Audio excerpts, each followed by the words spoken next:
Good afternoon to all. This was indeed a very important session जिसमें हम लोगों ने 3 स्पीकर्स को सुना। पहले स्पीकर मिस्टर आशीष गुप्ता जी थे, जिन्होंने फूड सस्टेनेबिलिटी चेन के बारे में हम लोगों को बताया और फूड सस्टेनेबिलिटी में नेचुरल फार्मिंग का क्या रोल हो सकता है, उसके ऊपर उन्होंने डिटेल में बताया। और सितारा जैसी किस तरह से उसकी सर्टिफिकेशन हम नेचुरल प्रोडक्ट्स का कर सकते हैं, किस तरह से हम उसकी मार्केटिंग कर सकते हैं, जैसे कि शिमला का एग्जांपल उन्होंने दिया, और किस तरह से वैल्यू चेन एक हम नेचुरल फार्मिंग की क्रिएट कर सकते हैं। इस तरह से उन्होंने डिटेल में इस चीज़ के बारे में बताया। दूसरे स्पीकर डॉक्टर देवीना वैद्य जी, जो head of the department forest हमारे यहाँ पोस्ट हार्वेस्ट टेक्नोलॉजी हैं, उन्होंने बड़े ही डिटेल में किस तरह से हम फूड प्रोसेसिंग के माध्यम से फार्मर्स की इकोनॉमी को बढ़ा सकते हैं, किस तरह से हम स्मॉल इंटरप्राइजेस को बढ़ावा दे सकते हैं, और सस्टेनेबल पोस्ट हार्वेस्ट मैनेजमेंट जो एंटरप्रेन्योरशिप के लिए शुरू की जा सकती है, जो हमारे खासकर जो यूथ में जो अनएम्प्लॉयड की प्रॉब्लम है उसको हम कैसे एड्रेस कर सकते हैं, इसके बारे में बताया। और तीसरे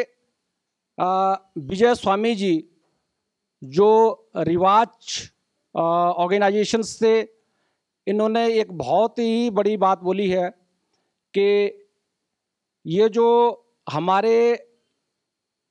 SMEs हैं, small micro and small enterprises हैं, they are the heart and soul of our economy. No doubt जो हमारे SME है वो पूरे इंडिया में, हमारे भारत देश में तकरीबन 6 करोड़ लोगों को रोजगार दिए हुए हैं।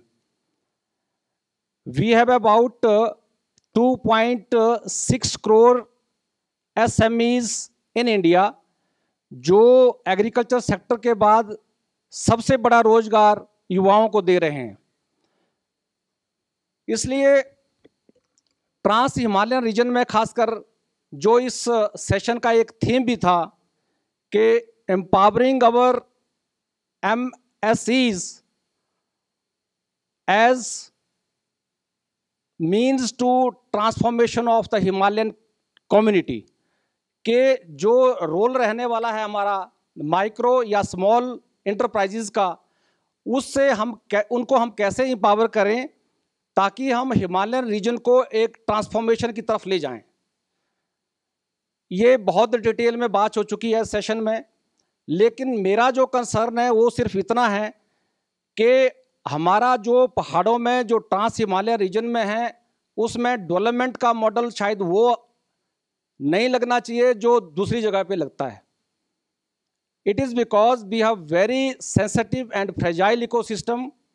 किसी भी डेवलपमेंट एक्टिविटीज़ का हमारे इकोसिस्टम पे बहुत बड़ा प्रभाव पड़ता है। फॉर एग्जाम्पल, जो हमारे प्लेन से लगते इलाके हैं, जैसे बद्दी नालागढ़ एरिया है, पौंडा साहब का एरिया है, जिसमें हमारे MSEs जो ज़्यादा तादाद में लगे हुए हैं, उसका अगर हम एग्जाम्पल लें, अगर रात को कोई गाड़ी खड़ी करता है तो सुबह उसके ऊपर इतनी मोटी परत जो है वो डस्ट की जमती है। तो in a long run we can think of कि उसका हमारे या ह्यूमन हेल्थ पे उसका क्या असर पड़ने वाला है। MSEs का हिमाचल प्रदेश में और ट्रांस हिमालय रीजन में एक बहुत बड़ा नेटवर्क खड़ा करने की आवश्यकता है। हमारे हिमाचल प्रदेश में इस वक्त 3.86 लाख माइक्रो और 0.06 लाख स्मॉल स्केल एंटरप्राइजेज हैं। इसी तरह से उत्तराखंड में या जम्मू कश्मीर में भी लगभग इतने ही almost micro and small enterprises हैं। लेकिन we need to have more and we need to have a network of these MSEs. For example, अगर हम उदाहरण के लिए बोलें तो जैसे मान लिया हमारे सेब का एक सीजन यहाँ आता है, तो सेब के सीजन के टाइम पे पूरे का पूरा जब प्रोड्यूस जब मार्केट में आता है तो वहाँ एक गलट लग जाता है। वहाँ पे एक जो हमारी इंडस्ट्रीज हैं या जो मार्केट है उसमें इतना गलट आ जाता है कि उसमें खड़े खड़े ट्रक कई बार जो है पूरे के पूरा ट्रक सड़ जाता है और किसानों का, बागवानों का भारी मात्रा में लॉस उसमें होता है और उसको जो है पूरे के पूरे ट्रक को जो है डिस्पोज ऑफ करना पड़ता है। क्योंकि हमारी जितनी भी इंडस्ट्रीज यहाँ पर है, स्मॉल स्केल इंडस्ट्रीज या माइक्रो स्केल इंडस्ट्रीज जो इसको वैल्यू एडिड प्रोडक्ट में कन्वर्ट करती है, उनकी तादाद बहुत कम है। तो इसको एक हमारे को आवश्यकता ये है कि वो उस तरह की जो एंटरप्राइजेज हैं वो जगह जगह रिमोट एरिया तक हम पहुंचाएं, रिमोट एरिया में लाएं, ताकि वहां का जो प्रोड्यूस है, जो सीजन के टाइम पे जो ज्यादा प्रोड्यूस होता है, जिसकी मार्केट में वैल्यू ठीक नहीं मिल पाती, उस प्रोडक्ट को हम वैल्यू एडिशन में बदल पाएं। जैसे कि मैडम देवीना ने एक एग्जांपल के जरिए हम लोगों को बताया कि एप्रिकॉट, जहां पे अगर हम फ्रेश एप्रिकॉट बेचते हैं तो शायद 20,000 रुपये हमें मिलते हैं, मगर उसी एप्रिकॉट को अगर हम वैल्यू एडिड प्रोडक्ट में बदलते हैं तो तकरीबन 2.93 लाख के आसपास जो है वो वैल्यू उस प्रोडक्ट की मिलती है। तो we need to have and set up more and more MSCs in trans Himalayan region, जिससे हम लोगों को, हमारे यूथ को रोजगार भी मिले और रोजगार के साथ साथ उनकी आर्थिकी भी बढ़े, उनकी सोशियो इकोनॉमिक कंडीशन भी बढ़े, ताकि वो अपने लाइफ को एक डिग्निफाइड और रिस्पेक्टफुल तरीके से जी सकें।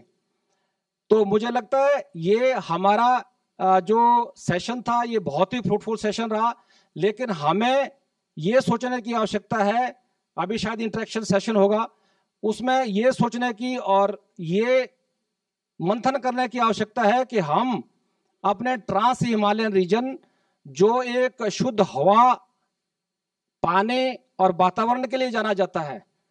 उसको कैसे इंटैक्ट रखा जाए। डेवलपमेंट एक तरफ, लेकिन